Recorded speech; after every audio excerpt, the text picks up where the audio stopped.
우리 박시백의 35년 7권이 분량이 좀 두껍잖아요. 지금까지 했던 다른 책들에 비해서 분량이 상당히 두꺼운데 그 이유는 친일파 때문이야. 그래서 이제 사실 이 책을 쓴 박시백 작가가 이 책을 쓴 이유 자체가 친일파들을 고발하겠다는 그 의지도 굉장히 강한 거잖아요. 그런데 이게 보니까 이게 왜 이렇게 두꺼워졌는지 알겠어요. 우리나라 친일파들이 적극적으로 양산된 시기가 바로 1940년대 초반입니다. 일본이 이제 중일 전쟁에 의해서 태평양 전쟁에 나서면서 전시 총력전 체제로 변화가 되게 되고 국내의 모든 자원들을 싹싹 긁어모아갖고 전쟁에다 투입을 해요. 그 중에서 이제 글줄 꽤나 쓰고 말 좀 한다는 그런 이른바 명사들이 다 친일에 동원이 됩니다. 이건 본인들에게는 억지로 된 사람들도 있고 기회이기도 했던 거지. 그래서 너무나 많은 사람들이 다 친일에 참여했고 그 과정에서 엄청난 친일 자료들이 양산이 된 거예요. 그래서 이 책의 앞부분의 한 전반부는 거의 다 친일파들 얘기로 쫙 오시잖아요. 심지어 박시백 씨는 이 35년에서 친일파 사전이라 그래서 이 부분만 따로 띄어갖고 별도의 책을 냈어요. 그러니까 이 부분하고 그 앞에 나온 몇 가지 사례들을 묶어서 친일파 관련된 부분만 따로 빼서 책을 따로 낼 정도로 이 친일파들을 고발하는 문제에 대해서 굉장히 진심이었다. 그리고 이제 그런 내용들을 아주 자세하게 기술을 하다 보니까 이 7권의 분량이 다른 권에 비해서 상당히 두꺼워졌죠. 이제 그런 건 우리가 참고할 필요가 있을 것 같고. 이 보면 이제 태평양 전쟁이 발발이 되면서 일본은 이미 사실은 중일 전쟁을 하고 있었죠. 근데 이제 히틀러가 39년에 폴란드 침략하고 2차 대전을 일으키면서 일본도 이때다 싶어가지고 이제 무모하게 그 미국하고 전쟁을 벌이는 태평양 전쟁을 일으키게 되죠. 근데 이제 처음에는 이렇게 처음에는 진주만 공습 같은 게 잘 되면서 완전 대박 잭팟이 터지면서 이게 이제 친일파들이 오해했던 게 처음에 일본이 너무 잘 싸웠어.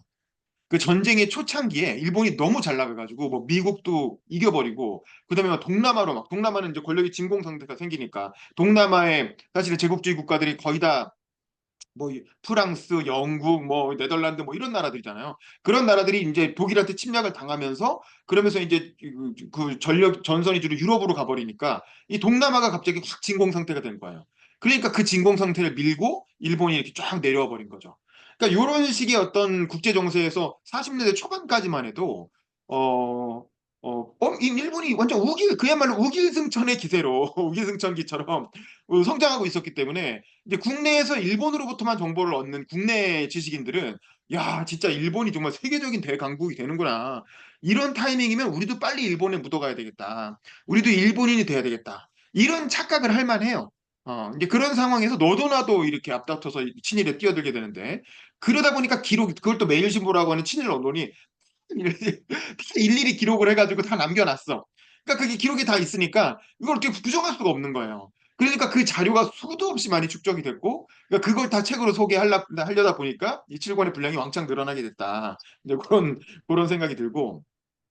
그래서 요때 이제 요 당시에 우리나라 총독이었던 사람은 미나미 총독, 그다음에 구이소 총독, 마지막에 아베 총독으로 이어지는 거죠. 근데 셋 다 이제 전범으로 이제 재판을 받고 감옥에 갇히고 이렇게 되는데 아베는 마지막에 한 1년 정도 총독한 거고 실제로는 미나미가 가장 이 시기에 주된 총독이었던 것 같아요. 그냥 구이소가 잠깐 하고 그다음에 아베한테 이어집니다. 아베는 그 아베 총리하고 아무 관계 없는 사람이에요. 오해하시면 안 돼요. 아베는 그냥 이름이 아베라서 이름만 같은 거지 실제로 아베 총리와 관계된 사람은 기시 노부스케고 이 아베 총독과 아베 총리는 아무 관계가 없습니다. 그냥 이름만 그 동명이인입니다. 자, 하여간 그렇고. 그래서 사실 이때 가장 중요한 건 우리나라에서 징병제를 실시했다는 거죠. 그전엔 지원병이라고 해서, 그러니까 이른바 일본군이 되는 거, 황군이 되는 것도 아무나 시켜주는 게 아니었던 거예요. 일본인만 사실은 황군이 될 수 있는 자격을 누렸다라는 거지. 근데 이제 너무 전쟁이 급박해지니까 막 전선이 막 중국으로부터 동남아까지 확전되고 미국이랑 싸우고 뭐 이렇게 되면서 이제 일본군만으로는 도저히 이 전쟁을 감당할 수가 없게 된 거지. 그러니까 조선인들까지도 징병을 하게 됐는데 이 징병제 실시가 사실은 그동안 국내에 있던 친일파들이 꾸준히 요구해왔던 사안이었던 거야. 왜냐하면 그게 바로 내선 일치를 상징하는 거였고 일본이나 조선이나 이제 차별이 없어지는 거죠. 다 같이 군대 가니까. 일단 총을 쥐어주는 거잖아요. 무기를 주는 거잖아. 그러니까 이게 이제 징병제라는 건 내선일치고 이렇게 되면 결국에는 조선 안에도 조선인들의 자치가 가능해진다. 그래서 조선에서 국회의원을 뽑아서 일본 제국의회에 보낼 수 있게 된다. 이런 거지. 그러면 우리도 일본 안에서 제대로 된 일본 시민으로서 이제 권리를 가질 수 있다. 뭐 이딴 소리였던 거야. 그러니까 이제 이게 친일로 바로 연동되면서 징병제 하라고, 징병제 너도 나도 나가라고. 이 지원병 때부터 시작해서 아예 징병제로 가니까 이때부터는 그냥 징병제를 찬양하는 그런 언설들이 엄청나게 쏟아지게 되는 겁니다. 그리고 이렇게 징병이 됨과 동시에 징용도 시작되죠. 징병과 징용은 다릅니다. 징병은 군대로 가는 거고 징용은 노동자로 끌려가는 거죠. 노동자로. 처음에는 뭐 해외 취업하는 형식을 취했지만 사실상 거의 강제로 이제 징용이 많이 되죠. 그래서 이제 여기도 보면 저는 이 책 보면서 처음 알았는데 2차 대전 때 징병된 사례 중에 아주 끔찍한 사례가 있잖아요. 이 마샬 제도, 우리가 태평양 전쟁을 하다 보니까 태평양 쪽에 조그만 작은 섬들 사이에서 많은 이제 병력이 나가게 되는데 마샬 제도의 찰봉섬이란데 일본군이 한 150명쯤 있고 조선인 군속이 한 180명쯤 있었다는 거야. 근데 이제 미군에 의해서 이렇게 포위가 됐다는 거야. 포위가 1년 넘게 되니까 먹을 게 없잖아요. 아무리 태평양 그 열대의 기후 지역이지만 먹을 게 떨어지잖아. 그러니까 어느 순간부터 하나둘씩 이 조선인 노동자들이 사라진다는 거야. 밤에 갑자기 쓱 사라져. 그래서 왜 자꾸 사라지지 하고 찾아보니까 이렇게 바닷가에 시체가 있는데 허벅지살이 베어진 채로 시체가 있더라는 거야. 이게 뭐예요? 그러니까 일본군 놈들이 먹을 게 없으니까 조선인 그 이렇게 징용 온 사람들을 몰래 잡아다가 죽여가지고 허벅지살을 베어서 인육을 먹고 있었던 거야.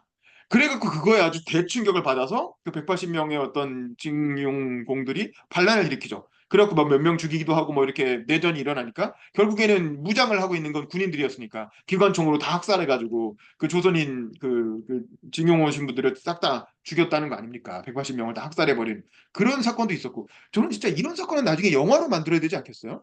너무 끔찍한 사건이기도 하고 뭐 어쨌든 액션도 있고 저는 하여간 뭐 이런 일이 있을 정도로 그 당시에 그 징용이라는 게 그게 우리가 지금 생각하는 해외 취업 같은 그런 게 아니었던 거죠. 그야말로 강제로 끌려가서 아주 참혹한 그 비극을 당한 사건이었고 마찬가지로 정신대도 마찬가지죠. 우리 이제 그 위안부 정신대 여기 김복동 할머니, 김복동 선생님 얘기가 나오잖아요. 김복동 선생님도 10대 어린 소녀가 이게 이제 갑자기 이렇게 그 총독부에서 나와가지고 3년간 군복 만드는 일을 하는 거다. 일종의 해외 취업이다. 이렇게 속여가지고 데리고 갔다는 거 아니에요. 그래서 사실 보내고 싶지 않았는데 안 보낼 수가 없게 이제 막 압박을 한 거지. 뭐 여기저기서 공무원들이 나와가지고. 그러니까 할 수 없이 갔는데 가고 보니까 군복은 웬걸. 그냥 이제 위안소로 들어가게 되고 거기서부터 위원부 생활을 해서 홍콩에서 시작해서 싱가포르로 갔다가 인도네시아로 갔다가 수마트라까지. 그야말로 그 일본군의 원정 루트를 따라서 과연 이제 이렇게 동남아 일주를 하게 된 거죠. 그 과정에서 이제 위안부로 지옥 같은 생활을 보내다가 돌아오셔가지고 나중에 이제 위안부 활동을 하게 되는 거죠.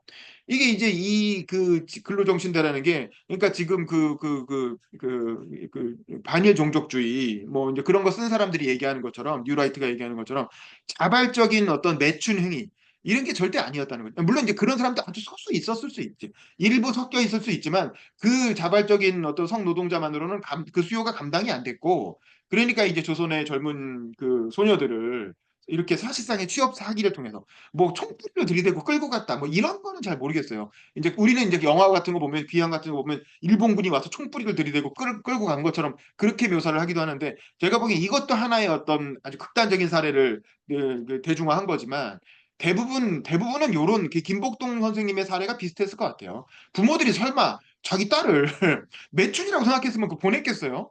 되게 이제 취업이다라고 해가지고 억지로 이렇게 속여갖고 데리고 갔을 가능성이 크다 이런 생각이 들고 어쨌든 뭐 억울한 거죠. 억울한 거죠. 이건 분명히 이제 전쟁 범죄고 성노예 생활을 하게 된 거죠. 자, 그다음에 이제 그 과정에서 이제 본격적으로 친일파들의 친일 행위가 쫙 쏟아져 나옵니다. 그러면서 이제 이른바 지식인들, 이른바 나름대로 글깨나 읽었다는 사람들이 하는 얘기가 뭐 현영섭, 인정식, 김두적 이런 사람들 얘기가 나오죠. 이 사람들이 얘기하는 건 이제 이른바 지정학의 논리. 지역들이 블록화된다 이거지. 그래서 이제 미영 블록이 있고 게르만 블록이 있고 그다음에 아시아 블록이 있다는 거지. 일본을 중심으로 해서. 그래서 일본이 중국을 먹고 동남아까지 통일하면 아시아 전체가 하나의 블록이 돼서 그래서 이제 결국에는 그 미영 블록과 그 어떤 대치하게 된다.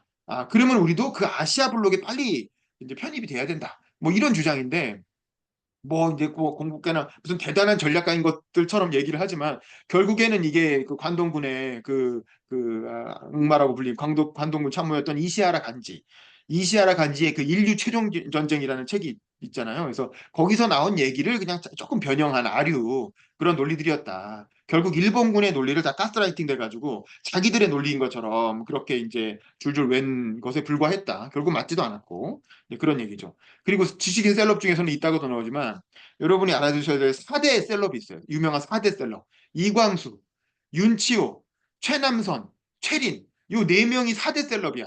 대표적인 친일파 4대 셀럽. 이 사람들은 참 이게 어떻게 보면 이게 이제 비극적인데 이 사람들은 다 우리나라의 3.1운동에 앞장섰던 사람들이에요. 윤치호만 빼고. 그리고 윤치호는 구한말 그 만민공동의 독립협회 활동을 했던 사람들이야.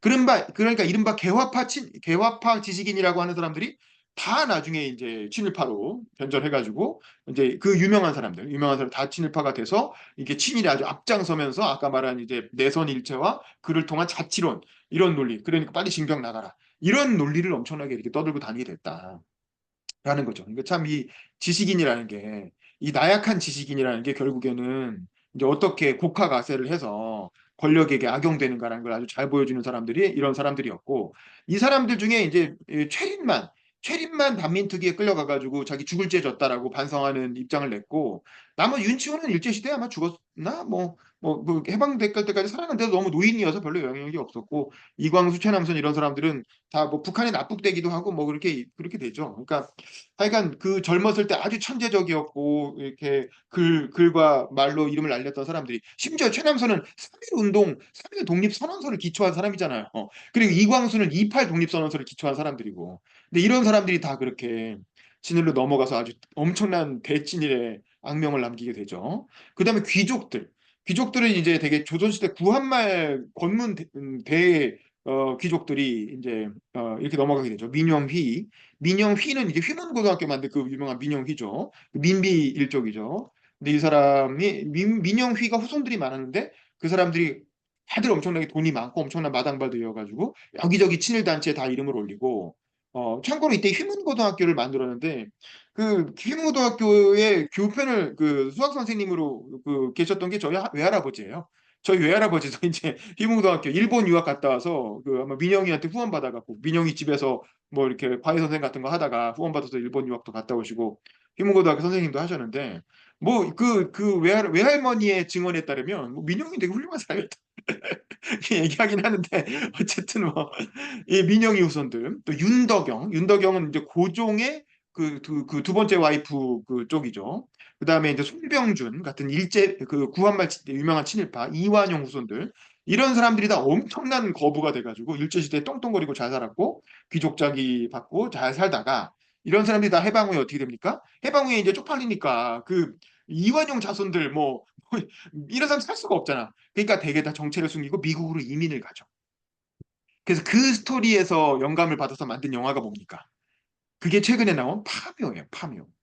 그래서 이런 그 일제시대의 귀족자기 받고 아주 떵떵거리면서 엄청난 부자로 살다가 도저히 해방 이후에 쪽팔려서 한국에 살 수가 없으니까 다 미국으로 가서 그냥 이유 없이 부자야. 그냥 무턱대고 부자. 뭐 그런 집들. 근데 그래서 그 친일파 귀신이 나타나가지고 후손들을 잡아간다는 내용이 이제 파묘의 기본적인 스토리잖아요. 그래서 하여간 그런 파묘의 모티브가 되게 바로 이 귀족들이 귀족 친일파 출신들이고 그다음에 이제 관료 출신들이 있죠. 예를 들어 박중양 같은 사람, 그냥 직업적 관료였다가 이제 자연스럽게 친일로 넘어간 사람들 이런 사람들은 되게 이제 조선 안에서의 군수, 도지사 뭐 이런 것들까지는 조선인들이 좀 한 것 같아요. 그래서 그런 것들 하고 그다음에 중추원 고문 뭐 이런 걸 하면서 활약을 했고 그다음에 좀 작은 친일파들은 되게 경찰로 시작을 하죠. 국내에서 경찰로 시작하면서 독립운동 때려잡으면서 이제 출세한 사람들 대표적인 게 노덕술 같은 사람이죠. 그다음에 중간급에 있는 판검사 출신들, 되게 경성제대 법학부 이런 데 나온 사람들이 나중에 이제 판사나 검사로 활약하고 이 사람들이 나중에 수두룩빽빽하게 다 해방 이후에 우리나라 사법부를 만드는 우리나라의 검찰하고 우리나라의 어떤 재판 판사 이런 사법부를 만드는 주축이 됐다라는 게 이제 기록으로 다 나옵니다.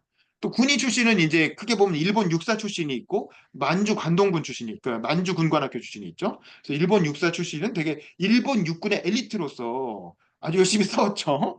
그래서 이제 근데 그런 사람들이 뭐 예를 들면 가미가제에 참여한 사람도 있고 뭐 뒤에도 나오지만 무슨 조종사였는데 활약하다가 그 동남아 전선에서 활약하다가 추락을 했는데 네덜란드군이 포위를 하니까 권총 자살을 해버리잖아요. 그러니까 최명하라는 사람. 그러니까 너무 훌륭하다 그래갖고 국내 그 당시 일본 언론에 소개가 돼서 나중에 야스쿠니 신사에 합사되신 분들 이런 분들 되게 많습니다. 그다음에 이제 근데 이런 사람들이 되게 우리나라에 나중에 해방 이후에 우리나라 군을 만들 때 한국군의 주축이 되게 되는 거죠. 그래서 뭐 육군 참모총장, 해군 참모총장, 공군 참모총장, 뭐 국방부 장관 뭐 이런 것들 수두룩하게 일본 육사 출신들이 하게 되고 또 만주 군관학교 출신들도 이제 비슷한 경로를 거치는데 만주 군관학교는 일본 육사에 비하면 약간 B급이지. 약간 급이 떨어지는 게 만주 군관학교예요. 왜냐면 만주국의 군관학교이기 때문에. 근데 어쨌든 거기도 이제 군인으로서 거의 일본군과 비슷하게 활동을 했고, 거기서 이제 유명해진 출세한 사람이 정일권, 백선엽, 박정희 이런 사람들인데, 그 중에서도 정일권이 조금 더 윗세대죠. 그 정일권은 이제 실제로 그 독립군 토벌하는 그런 작전도 열심히 한 것 같고, 근데 이런 사람들이 6.25를 거치면서 그야말로 전쟁 영웅으로 확 팔바꿈되죠. 친일파 출신이라는 핸디캡이 있었는데 6.25 전쟁에 참전하면서 이제 나라를 구한 독립 전쟁 영웅이 되고 그러면서 이제 이 세력이 나중에 쿠데타를 일으켜서 박정희 정부의 어떤 주축이 되게 되는 거죠. 그래서 대표적인 게 정일권 같은 사람인데 이 사람은 뭐 아주 젊었을 때부터 뭐 육군 참모총장 뭐 군에서 최고위직을 다 하고 그다음에 박정희한테 또 합류해가지고 5.16 이후에는 뭐 국무총리까지 하고 그다음에 나중에 국회의원 돼서 국회의장까지 1970년대 후반까지 하고 1980년 전두환 정권 때까지 활동을 하다가 나중에 은퇴해가 94년에 죽었더라고요. 그러니까 거의 100년에 가까운 세월을 아주 승승장구하면서 평생 떵떵거리고 이렇게 모든 걸 다 누리면서 살다 가신 분이 정일권이다. 그래서 그 김종필 증언록에 보면 이 정일권이라는 사람은 혁명 핵심 세력도 아니었는데 그 혁명이라는 거 5.16 핵심 세력도 아니었는데 희한하게 이 사람은 처세술이 좋아가지고 희한하게 권력의 핵심부에서 떨어지진 않고 계속 끝까지 갔다. 뭐 참 희한한 사람이었다. 뭐 이런 얘기를 하는 대목이 있어요. 근데 정일권이 그 유명한 정인숙 사건 그 69년인가 70년에 아주 그 한국을 그 서울을 들었다 놨다 했던 그 요정의 유명한 그 이렇게 마담이었던 정인숙 씨가 자식을 뵀는데 그 아들을 낳죠. 아들을 낳는데 그 아들이 뭐 프레지던트 박정희 아들이냐 정일권 아들이냐 뭐 논란이 됐었죠. 근데 이제 지금까지 나온 그 일반적인 얘기로는 정일권 아들이었던 거죠. 정일권 총리가 숨겨놓은 자식이 있었던 사건이 그 정인숙 사건입니다. 그래서 정인숙 사건을 그 오빠가 총으로 쏴가지고 죽였다 그래서 그 큰 논란이 되고 막 유명했잖아요. 그러니까 그러니까 뭐 이 사람들이 좀 지저분합니다. 그다음에 이제 박정희의 경우는 뭐냐? 박정희는 여기 책에도 나오지만 좀 늦은 나이에 22살에 만주군관학교에 들어가요. 그래서 이미 이제 그 고등사범학교를 나와서 선생님을 하다가 초등학교 선생님을 하다가 뒤늦게 군에 입대를 했는데 나이가 오바돼서 원래 군에 갈 수가 없는데 혈서를 써가지고 뭐 목숨으로 보국하겠다 이렇게 해서 그게 미담으로 소개가 됐고 그래서 이제 교련 선생이었던 분이 또 만주국에 계셔서 그분 덕분에 늦은 나이에 좀 편법 입학을 한 거죠. 근데 그게 운이 좋았던 거야. 이게 나이가 많음에도 불구하고 늦게 들어갔기 때문에 실제로 전쟁에 참전하지 않은 거예요. 왜냐하면 이게 제대로 된 엘리트 교수를 다 밟았으니까 2년간 만주군관학교에서 우수한 성적으로 졸업하고 그래서 그 우수한 성적으로 졸업했다는 특전으로 인해서 일본으로 건너가서 일본에서 또 군관학교, 일본에서 또 이제 그 육사를 2년을 더 다녀서 졸업을 했죠. 그러다 보니까 이제 그 실제로 군에 배치되는 시기가 늦어졌고 1944년 거의 전쟁 끝나기 직전에야 군에 배치가 됐고 그리고 1년 정도 있다가 중이 달자마자 바로 그냥 전쟁이 끝나버린 거거든요. 그래서 뭐 우리가 독립운동사 공부하면서 계속 봤지만 이때는 이미 제대로 된 독립운동가들은 만주에서 다 철수한 다음 그 김일성 세력은 다 그 소련으로 넘어간 다음이었기 때문에 실제로 독립운동가를 잡는 그런 작전에 뭐 대대적으로 참여하거나 뭐 그러진 않았던 것 같아요. 그러니까 운이 좋았죠. 그런 면에서 보면은 이제 좀 오명을 좀 덜 한 건데 사실 이건 진짜 운이지. 박정희의 의지적 선택이라고 볼 수는 없죠. 박정희가 만약에 조금 더 일찍 군대를 갔으면 아마 그 윗세대 애들 정일권이나 뭐 이런 사람들이랑 똑같이 이제 친일파 잡는 토벌 작전에 그러니까 독립운동가 잡는 토벌 작전에 적극적으로 참여를 했겠죠. 어쨌든 그런 면에서 박정희, 백선엽 이런 사람들은 이제 좀 늦게 군대를 가서 운이 좋은 케이스였다. 뭐 이런 생각이 들어요. 그다음에 이제 당대 셀럽으로는 아까 말한 이광수, 윤치호, 최남선, 최린.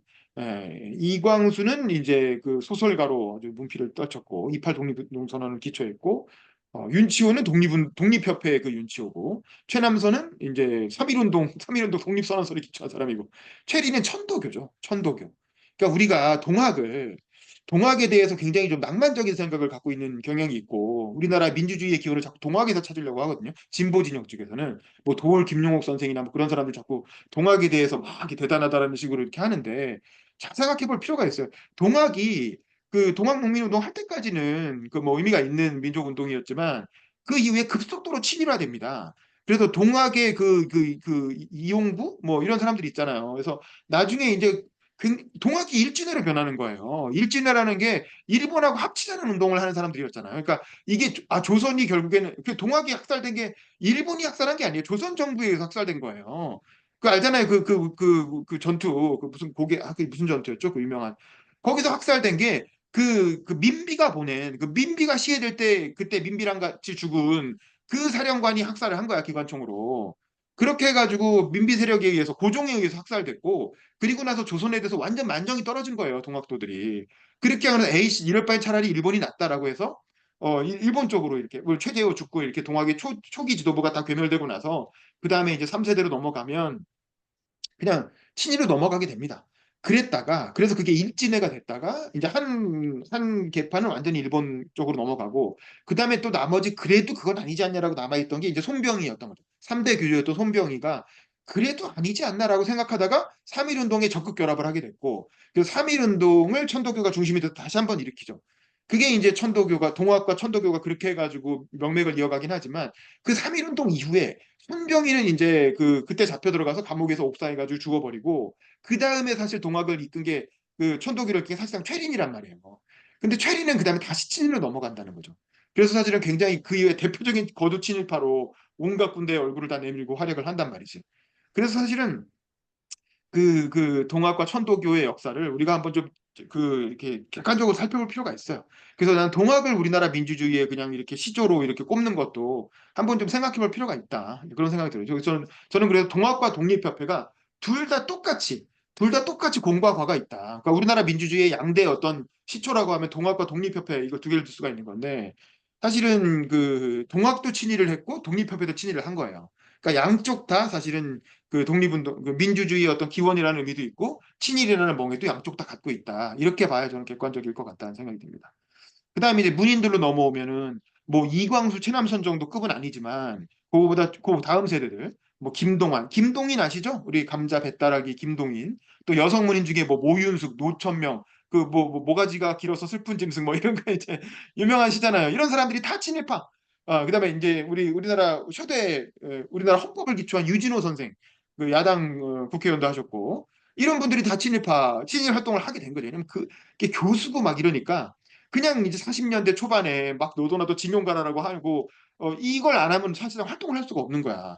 그리고 고려대학교 같은 것도 폐교하겠다고 막 압박하고 이러니까 할 수 없이 다들 이제 친일에 나서서 이제 글도 쓰고 기고도 하고 강연장에 나가서 강연도 하고 예, 그 징병 가라는 식으로 이제 그렇게 다 동원이 됩니다. 그리고 시인 뭐 유명한 서정주 그다음에 정비석 삼국지로 유명한 소설가죠. 채만식 우리가 교과서에서 배운 그런 사람들이 다 다 친일에 앞장서는 글도 쓰고 뭐 이렇게 기고도 하고 뭐 그랬다는 거죠. 이게 다 1940년대 들어서 30년대까지는 그냥 이름 없이 조용히 살던 사람들도 40년대에 들어서면 다 이렇게 친일에 동원이 됐다라는 거죠. 아마 자의반 타의반이었겠죠. 뭐 정말 아무런 압박이 없었으면 굳이 이렇게까지 했겠어요. 근데 이제 총독부에서 압박해 들어오고 뭐 어쩔 수 없는 그런 상황들도 있긴 있었겠죠. 연예계도 마찬가지죠. 대중들이 사랑하는 연예계도 대표적으로 친일에 끌려 나오게 되죠.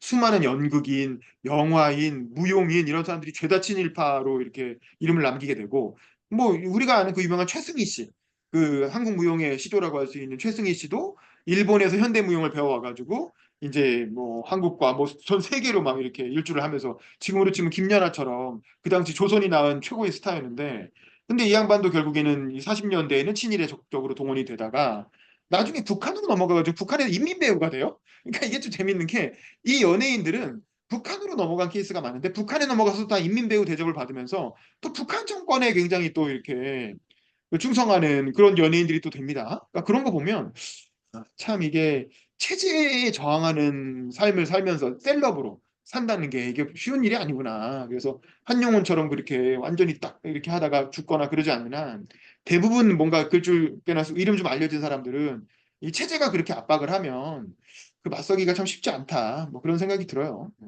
그다음에 미술계, 음악계도 마찬가지죠. 우리가 교과서에 보면 홍남파, 현재명, 그리고 조두남의 선구자. 선구자 우리는 독립운동가로 생각했잖아요. 근데 선구자가 친일파 노래라는 거예요. 만주에서 만주국 세운 선구자를 찬양하는 노래라는 거예요. 그래서 선구자가 친일파가 아니었다는 거죠. 또 요즘은 선구자 잘 안 부르잖아요. 그게 이제 그런 게 나중에 밝혀져서 그런 거고. 아닉테는 친일만 한 게 아니라 독일 유학 출신이었기 때문에 나치 음악원에 들어갔다. 그래서 아닉테는 나치 혐의까지 있다는 거죠. 그래서 나치 제국의 음악원 회원까지 되셨고, 그러니까 이제 이 아닉테가 만든 그 만주 환상곡이라는 게 코리아 환상곡으로 이렇게 뒤집혔다가 나중에 우리나라 애국가의 그 가락이 된 거잖아요. 그러니까 이게 좀 뭐 하여간 좀 황당한 일이죠. 지금 생각하면 뭐 이제 와서는 어쩔 수 없죠. 이미 국민들이 다 많이 썼으니까. 그리고 우리가 아는 그 트로트, 우리가 요즘 트로트 그 가요들이 다시 이렇게 부활해가지고, 뭐 미스트로 미스터 트롯, 우리 회사에서 하는 뭐 한일가왕전 이런 데서 계속 이제 트로트가 다시 그 재발견되고 개사돼서 다시 나오고 그러는데, 친일파, 대부분 다 친일파 출신. 그럼 우리나라의 어떤 초기 가요들을 만든 사람들은 다 친일파라는 거야. 예를 들면 우리가 아는 목포의 눈물, 뭐 불효자는 웁니다, 뭐 목포는 항구다, 뭐 마도로스 박, 우리가 아는 그 유명한 노래들, 그 트로트의 어떤 고전들이 다 친일파들이 작사 작곡한 노래들이었다라는 거죠. 그런 노래들이 또 요즘 젊은 가수들이 또 새로 번안해서 다시 부르기도 하고 뭐 그러는데 뭐 씁쓸하지만 어쩔 수 없는 이제 현실이고, 그다음에 이제 여성계, 교육계, 언론계 뭐 이런 파트도 마찬가지예요. 지식인들 대표적인 게 이제 김환란이죠. 김환란 씨는 이번 총선에서도 또 이슈가 됐잖아요. 김환란은 아주 대표적인 아주 대단한 활약을 했던 것 같아요, 일제시대에. 그래서 여성이면서 기독교계를 친일적으로 끌고 가는데 아주 적극적인 역할을 했고, 미군정 때는 또 미군정하고 또 이렇게 그 나는 그 모르겠어요. 뭐 이화여대생들을 뭐 그 미군정의 접대부로 뭐 활용했다 뭐 이런 논란이잖아요. 근데 그 김준혁 의원이 이제 그런 얘기를 유튜브 나가고 얘기해가지고 두드려 맞았는데, 저는 뭐 설마 그렇게까지 했겠나 싶은데, 근데 미군정 쪽 기록이 있다는 거야. 미군청 쪽에 기록이 있어서 그렇게 얘기했다는데, 내가 보기에는 뭐 그건 그렇게 중요한 일은 아닌데 괜히 김준혁 씨가 그런 걸 끄집어내가지고, 그거보다 사실 그 일제 시대의 친일한 게 훨씬 더 큰 문제죠. 뭐 그런 생각이 들고, 그다음에 아까 윤지도 얘기한 것처럼 이화여대, 뭐 숙명여대, 뭐 서울여대, 덕성여대, 뭐 상명대도 지금 상명대가 됐죠. 근데 우리가 아는 대부분 여대들이 거의 다 초대 총장이 친일파들이라는 거예요. 그러니까 왜냐하면 우리나라 국내에서 활동한 여성운동가들이 거의 다 친일을 했기 때문에 그런 사람들이 만든 여대가 거의 다 이제 그 친일파 출신들이 만든 대학이었다라는 걸 이제 우리가 알게 되는 거죠. 씁쓸합니다.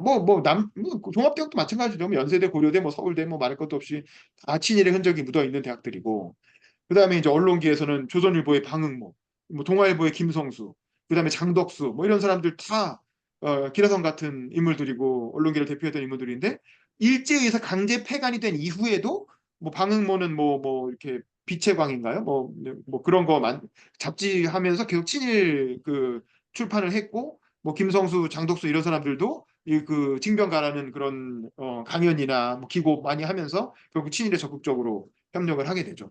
그러니까 김성수 같은 사람은 저도 이제 많이 책을 봤지만, 그러니까 억지로 끌려가서 했다는 거야, 한마디로 말하면. 그래서 강연 같은 거 할 때도 그냥 이렇게 청중 쳐다보지도 않고 그냥 엉거만 이렇게 쭈글쭈글 읽고 막 그랬다는 거야. 그러니까 적극적인 친일이었다기보다는 당시 보성전문학교, 중앙고보 이렇게 자기가 만든 학교들, 뭐 동아일보는 이미 뭐 뺏겼고, 그런 학교들을 지키기 위해서 어쩔 수 없이 친일에 동원됐다. 뭐 이런 식으로들 뭐 본인은 그거에 대해서 뭐 구구절절 변명한 적도 없어요. 근데 이제 그 측근 지인들이 워낙 우리 사회에 많으니까 그런 사람들이 이제 그런 변명들을 많이 해주고 있고요.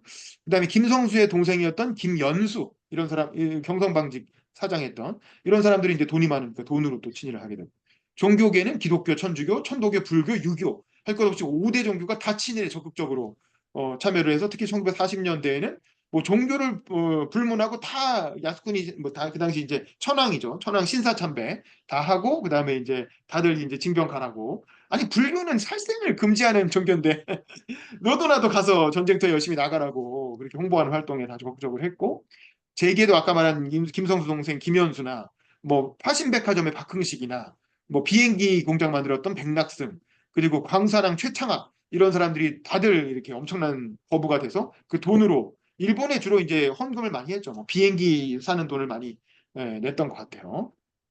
그다음에 깡패 출신이었던 박춘근, 박충금은 나중에 해방 후에 아예 일본으로 넘어가서 일본 사람으로 살죠. 그리고 이제 그 관동부 출신이었던 김창룡 이런 사람들이 이제 또 어, 독립 그 아주 친일파로서 이름을 날린 그런 사람들이었다라는 거고 여기까지가 이제 친일파 고발하는 내용이 쫙 나옵니다. 이 부분 때문에 체계 분량이 훌쩍 늘어났죠. 그러니까 이제 박시백 화백은 너무나도 친일파를 고발하고 싶었던 거야 이 책을 통해서.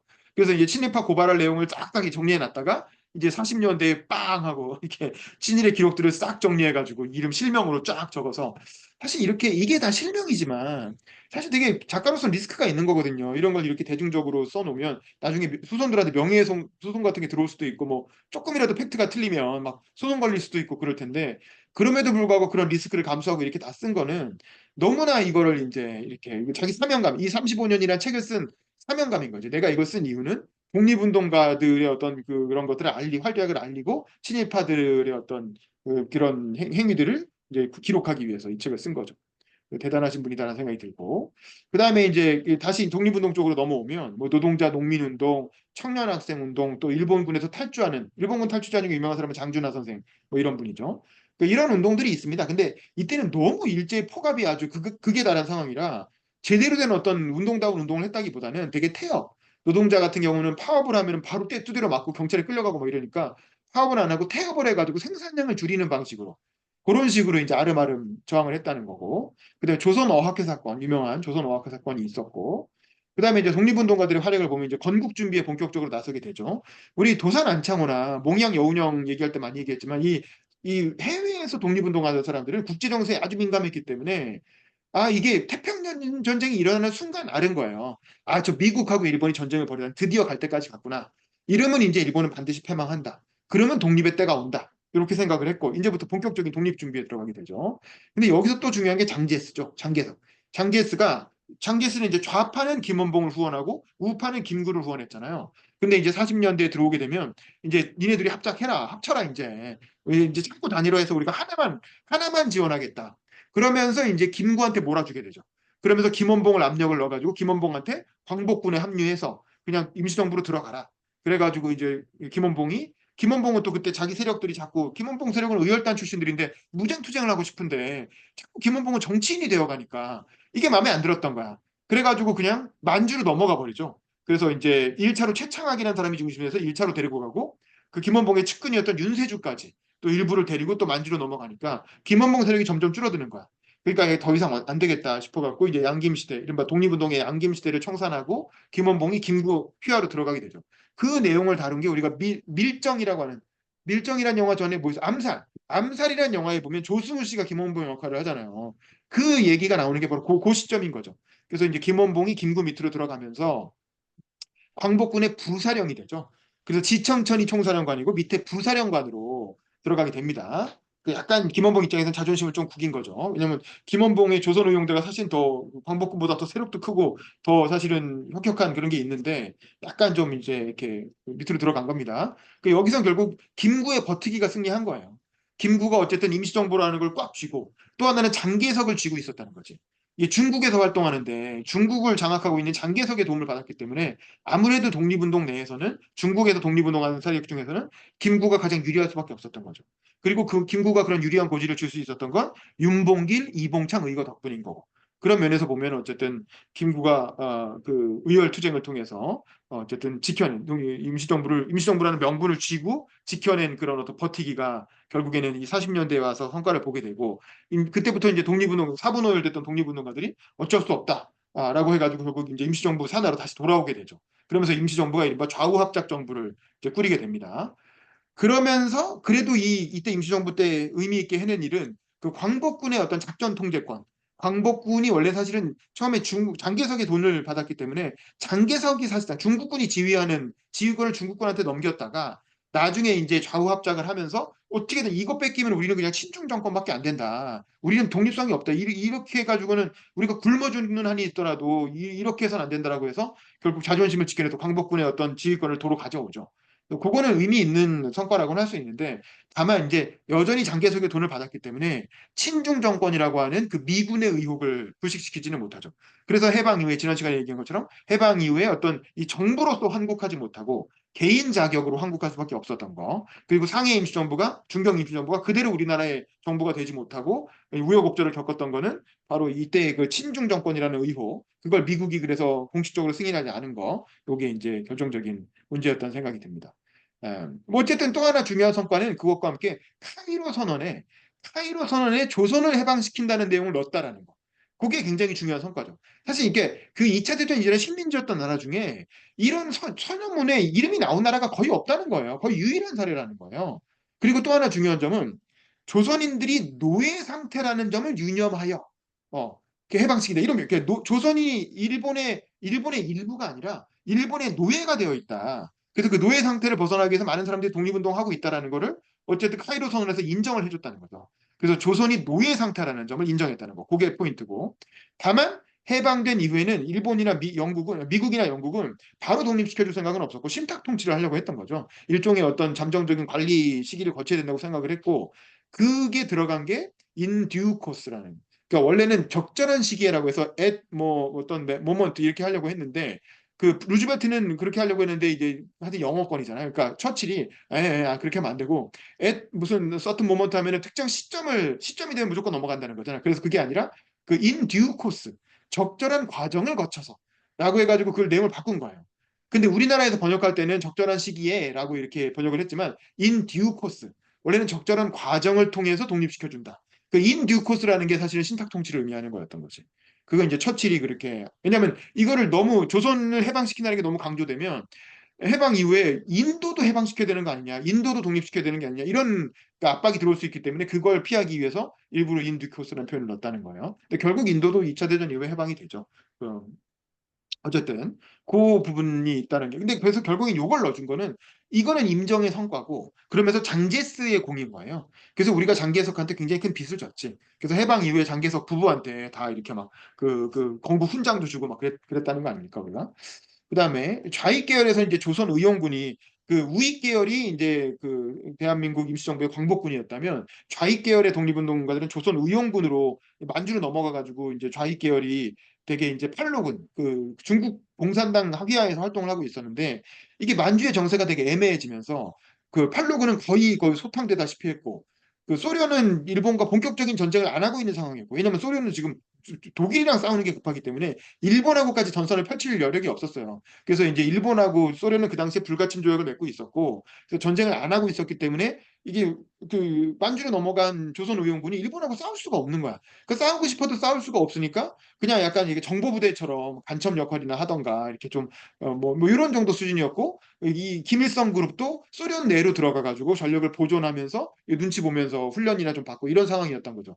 그래서 사실 만주 지역에서는 제대로 된 그 군사 활동이 없었다. 그리고 이제 해방을 기다리다가 해방이 딱 돼버린 그런 상황이고, 그다음에 주요 독립운동가들의 어떤 현황을 보면 이승만 같은 경우는 인생의 롤러코스터를 탄 거죠. 그래서 1920년대 대한민국 임시 초대 대통령으로 뭐 아주 주가를 올렸다가 그로부터도 20년이 지난 거잖아요. 40년대가 되면. 그러니까 20년 완전 이제 노인네가 돼가지고 완전 뒷방 늙은이로 처져 있었고 그 근거지라고 할 수 있는 하와이에서도 이승만 세력하고 박영만 세력, 그러니까 이승만과 반이승만 세력이 끊임없이 싸우고 서로 뭐 테러해서 죽이기도 하고 그다음에 무슨 맨날 법정 소송에서 다투고 이러니까 그 교민들의 반응이 아주 싸늘해지는 거야. 이승만 저 사람 뭐냐 도대체 독립운동한다면서 맨날 조선인들끼리 싸움판이나 벌리고 그러니까 지지가 떨어져가지고 그 사실은 그 굉장히 이렇게 그 힘이 없는 그 일개 노정객으로 변해 있었는데 근데 요 측이 화려하게 부활하게 되죠. 첫 번째는 이제 지난 책에 나왔지만 그 재팬 인사이드 아웃이라고 해서 일본이 진주만 공습할 거라는 걸 예언했다는 거. 그러니까 유튜버인 거죠, 유튜버. 근데 예언 유튜버. 근데 이제 그게 맞아 떨어진 거지. 그리고 또 하나는 그 김구가 전폭적으로 지원했다는 거예요. 김구는 툭하면 이승만 잊혀질 법하면 뭐 대사를 시켜주기도 하고 또 잊혀질 법하면 구미위원회를 다시 설치해서 위원장에 위촉하기도 하고. 그러니까 이승만을 철저하게 존중을 합니다. 그러니까 김구와 이승만은 해방 이후에 서로 뭐 암살까지 뭐 이렇게 하고 이런 걸 생각해 보면 이해할 수가 없지만 일제 시대까지는 같은 노선이었다. 그리고 그 반탁 운동할 때까지만 해도 같은 노선이었어요. 그러니까 김구는 이승만을 형님이라고 부를 정도로 아마 김구는 아마 그러던 것 같아요. 자기는 무인에 가까운 사람이고 김구는 이승만이 진짜 정치인 아니냐. 그리고 자기는 이게 학력도 떨어지고 그 신분도 조선시대 뭐 중인 출신이고 뭐 이랬잖아요. 그러니까 자기는 무슨 국가에 수반을 하기에는 여러모로 스펙이 떨어지는 사람이었기 때문에 이승만의 그 화려한 스펙과 학벌을 좀 적극적으로 활용하려고 했던 것 같아요. 그래서 내가 이승만하고 붙어 있어야 그래야 이제 임시정부가 권위도 서고 그래야 이제 독립운동의 어떤 주도권도 줄 수 있다 이렇게 생각했던 것 같아요. 그래서 이승만을 계속 지원을 했는데 이승만이 이때쯤 가면 정말 막가파식으로 막 이렇게 활동을 하면서 내부에서 분란을 많이 일으키는데 그 미국에 있는 교민들 사이에서도 되게 고립됐던 것 같고 그다음에 여기서 저는 처음 봤는데 한길수라는 사람이 있었어요. 한길수. 한길수도 이 사람이 이승만한테 배운 제자 출신인데 한 세대 밑에 젊은이죠. 근데 이 사람도 그 진주만 공습을 예견했던 거야. 이승만만 그런 게 아니라 한길수도 그걸 예견해갖고 그 당시에 굉장히 유명해져서 그래서 꽤 유명한 독립운동가였다는 거예요. 근데 이 한길수하고 이승만 또 갈등을 한 거야. 왜냐면 이승만은 자기가 주목받아야 되는데 또 젊은 애가 나타나가지고 자기랑 비슷한 주장을 해서 유명해지니까 마치 우리 우파 유튜버들끼리 싸우는 거 있잖아요. 우파 유튜버들끼리 누가 유명해지면 또 누구랑 서로 싸우고 막 가로세로 연구소랑 뭐 어디랑 싸우고 막 네, 그런 것들처럼 자기들끼리 막 이렇게 갈등을 빚었던 것 같고 그러다가 이제 얄타 회담 때 이승만이 가짜 뉴스를 엄청난 가짜 뉴스를 폭로를 하죠. 그래서 미국, 영국이 조선을 소련에 양보했다. 뭐 이건 전혀 확인되지도 않은 가짜 뉴스를 뻥 하고 터트려 갖고 막 기자회견하고 뭐 이렇게 해가지고 국무성에서는 이거 미친 늙은이 아니냐. 전혀 그런 일이 없는데 확인되지도 않은 사실을 그 나중에 봐도 그게 아니잖아요. 그러니까 확인되지도 않은 사실을 폭로를 해가지고 그걸로 엄청나게 언론의 주목을 받았고 그것 때문에 그 이승만을 후원했던 김구도 굉장히 곤란해지고 뭐 그런 일이 있었다는 거야. 근데 이게 가짜 뉴스였지만 어쨌든 미국 우파가 우려하는 점을 얘기해 준 거였기 때문에 미국의 어떤 반공주의 우파들한테 굉장히 주목받았고 그 덕분에 메가더하고 연결됐다는 거야. 그래서 가짜 뉴스를 터트려 가지고 그래서 메가더의 눈에 들어서 나중에 해방 이후에 메가더의 전폭적인 지원을 받고 조선에 한국에 들어올 수 있었던 거죠. 뭐 이런 것들. 그래서 이런 것들이 참 이승만의 어떤 행보를 보면 진짜 성공한 우파 유튜버. 이제 딱 그렇게 우파 유튜버가 대통령까지 된 거죠. 딱 그런 거라고 볼 수 있을 것 같고. 그다음에 국내에서는 역시 독보적인 인물은 여운형이죠. 이 몽양 여운형이 건국 동맹을 만들어서 여운형도 워낙 셀럽이었기 때문에 또 언론인 출신이고 그래서 엄청나게 회유 공작이 들어옵니다. 그래서 엄청나게 회유 공작 들어오고 전향하라 그러고 친일 그 징용에 앞장서서 뭐 강연도 하라 그러고 막 그러는데 여운형 어떻게 버티고 버티다가 이제 서울에 있으면 도저히 안 되니까 양평 우리가 가끔 자전거 타러 내려가는 그 양평으로 도망가시죠. 그 양평 집에서 은거하면서 거기서 이제 지인들을 모아서 옛날에 이제 좌파 원로들을 모아갖고 건국동맹이라는 걸 만들어서 몰래 이제 단파 라디오 들으면서 그 여운형은 국내에 있었지만 국제 정세를 깨고 있었던 거죠. 워낙 영어도 잘하고 해외적 국제적인 인물이라 그래서 일본이 패망하고 있다는 거를 알고 있었고 그래서 이제 그 얘기를 주변 사람들한테 발설했다가 잡혀가가지고 옥고도 다시 치르고 그 과정에서 이제 건강이 너무 나빠지니까 할 수 없이 가족들이 설득해가지고 전향서에 사인을 하고 풀려나오기도 하죠. 그런 게 이제 친일을 했다라는 기록이 남아갖고 논란이 되는 부분이고 뭐 어쨌든 그러면서 이제 그 계속 건국동맹을 만들어 가는데 여기서 재밌는 포인트가 이 책에 보면 저도 이 책에서 처음 알았는데 그 중국의 무정이라는 장군이 있잖아요. 그 대장정에 함께했고 모택동의 측근이었던 아주 유명한 무정 장군이 있거든요. 그 포병으로 유명한 사람. 그 사람이 이제 그 아까 말한 조선 의용대 만주 지역에서 독립동맹이라는 걸 만들었고 여운형은 건국동맹을 만든 거야. 그래서 독립동맹과 건국동맹을 연계하려는 시도가 상당히 있었다는 거예요. 그래서 무정도 여운형과 연계를 하려고 했고 여운형도 처음에는 밀정인가 하고 의심했다가 나중에 맞는 것 같다라고 해서 이 독립동맹 쪽하고 적극적으로 연계를 해서 뭔가 그런 체계를 갖추려고 했다는 거죠. 그래서 사실은 무정도 굉장히 강력한 그 무인이고 여운형은 정치인이고 사실 이 독립동맹과 건국동맹이 좀 더 일찍 잘 연계가 돼서 어떤 체계를 갖췄으면 정치 지도자인 여운형과 군사 지도자인 무정이 같이 협력해가지고 그렇게 해서 어떤 사실 정치인과 군인이 만나면 그게 정권이 되는 거잖아요. 마치 이제 이성계와 정도전이 만난 것처럼 그렇게 해가지고 하나의 어떤 해방 후에 어떤 대안적인 정부로 나아갈 수도 있었을 텐데 그런 생각이 들죠. 근데 이제 그게 좀 아쉽게도 결국엔 연계가 제대로 건고하게 굳어지기 전에 해방이 돼버린 거죠. 그래서 결국에는 그게 잘 안 됐고 김일성 그룹도 여운형하고 연계를 해보려고 김일성 자서전에 나온다는 거예요. 여운형 선생한테 여러 번 연락을 취하려고 했는데 잘 연결이 안 됐죠. 그래서 이제 여운형도 어쨌든 그다음 원래 일제시대 엄혹한 시절에 뭐 밀사 파견하고 이러는 게 잘 서로 또 밀정도 있고 이런 시절이니까 잘 맞아떨어지지 않았지만 어쨌든 많은 노력을 했던 것 같습니다.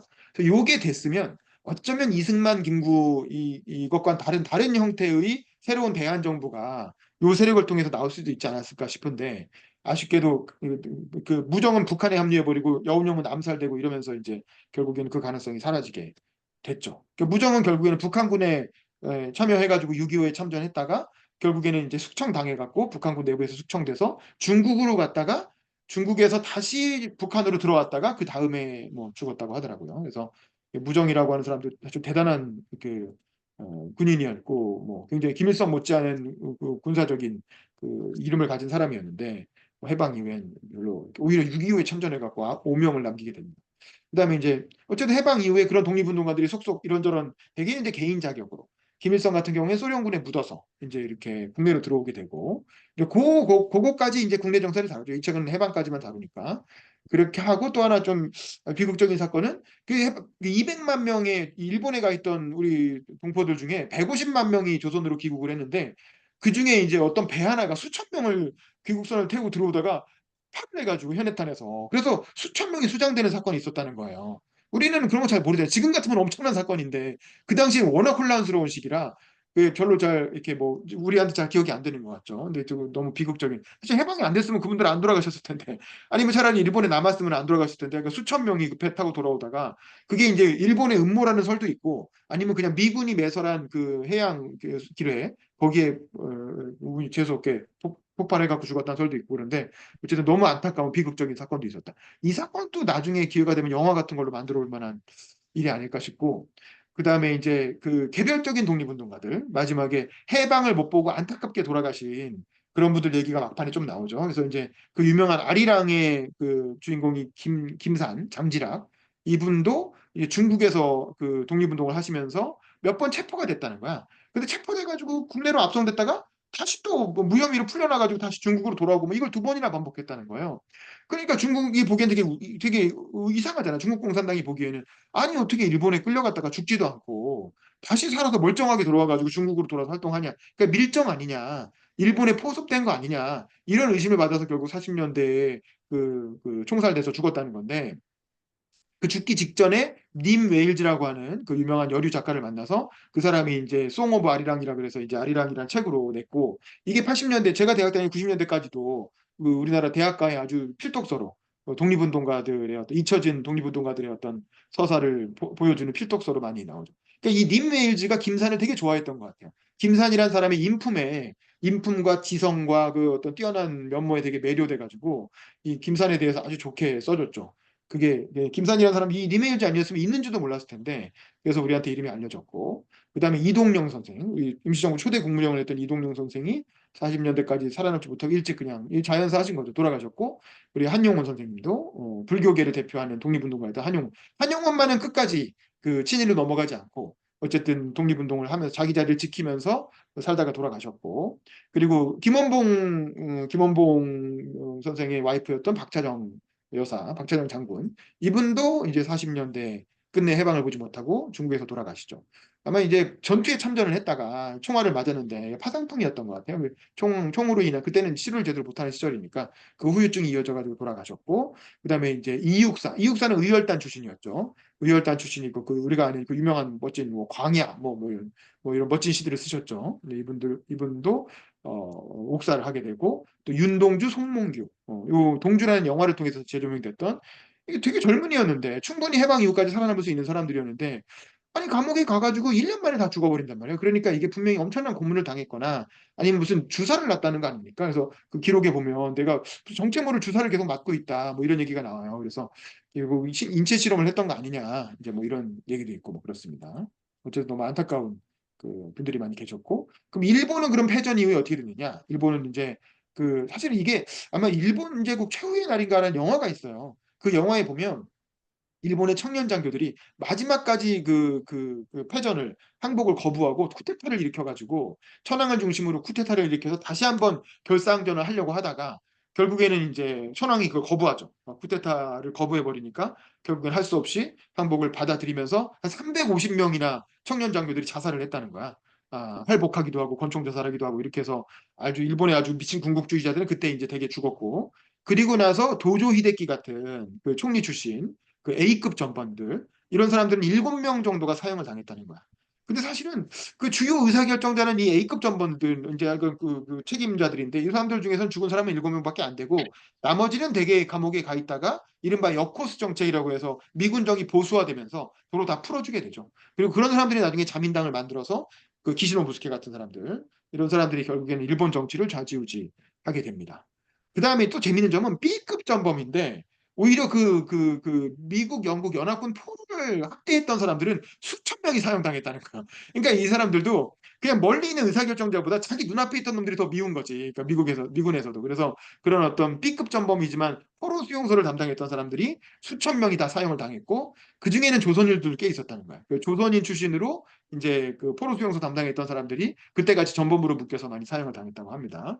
그다음에 역대 총독 들은 되게 이제 A급 전범이었기 때문에 감옥에 갔다가 되게 뭐 아까 말한 미나미 총독 이 사람은 종신형 구이소 총독 다 종신형 받았고 미나미는 가석방 됐다가 바로 사망했고 구이소는 옥고를 치르면서 그냥 그 감옥에서 사망하고 뭐 아베는 어떻게 되는지 모르겠어요. 뭐 이런 사람들이 있었고 근데 마지막으로 731 부대 이게 731 부대 출신들이 이제 진짜 끔찍한 인체 실험을 반복하다가 해방 이후에는 그 인체 실험 자료를 미군에 넘겼다는 거잖아요. 그래서 그 대가로 살아남아서 일본 의료계의 거두로 이렇게 아주 일본의 그 중요한 병원장들 다 되고 뭐 아주 그냥 잘 나갔다. 뭐 이런 얘기가 아주 씁쓸하게 나와서 그 731 부대가 나중에 우리 넷플릭스에 나온 경성 크리처라는 그 드라마의 또 모티브가 이렇게 되게 되는 거죠. 굉장히 재밌는. 이제 이렇게 해가지고 이 책의 끝부분까지 이렇게 다루게 됐고, 그래서 이제 이 박시백 작가는 조선왕조실록에 이어서 일제시대사를 다룬 거예요. 그래서 일제시대부터 시작해서 해방되는 것까지 이 35년간의 역사를 7권으로 다루고 나서, 그다음에 재밌게도 그다음에는 나 여기서 해방 이후에 한국 현대사를 다룰 줄 알았는데 다시 넘어가가지고 고려사를 다룹니다. 그래서 고려사를 또 7권으로 해가지고 얼마 전에 끝냈죠. 그래서 이제 고려사도 나중에 기회가 되면 한번 다루면 재미있을 것 같고. 그 고려상 이후엔 뭘 쓰실지 모르겠어요. 저는 가능하면은 이왕이면 그걸 좀 다시 이제 현대사로 넘어와서 이승만 정부부터 시작 해방공간, 이승만 정부, 박정희 정부, 뭐 전두환, 노태우 뭐 이렇게 해가지고 공화국별로 해방 현대사를 한국 현대사를 좀 다뤄주면 좋지 않을까라는 기대감을 표하면서 발제를 마치도록 하겠습니다. 네, 이제 너무 재밌는 시간이었습니다. 감사합니다.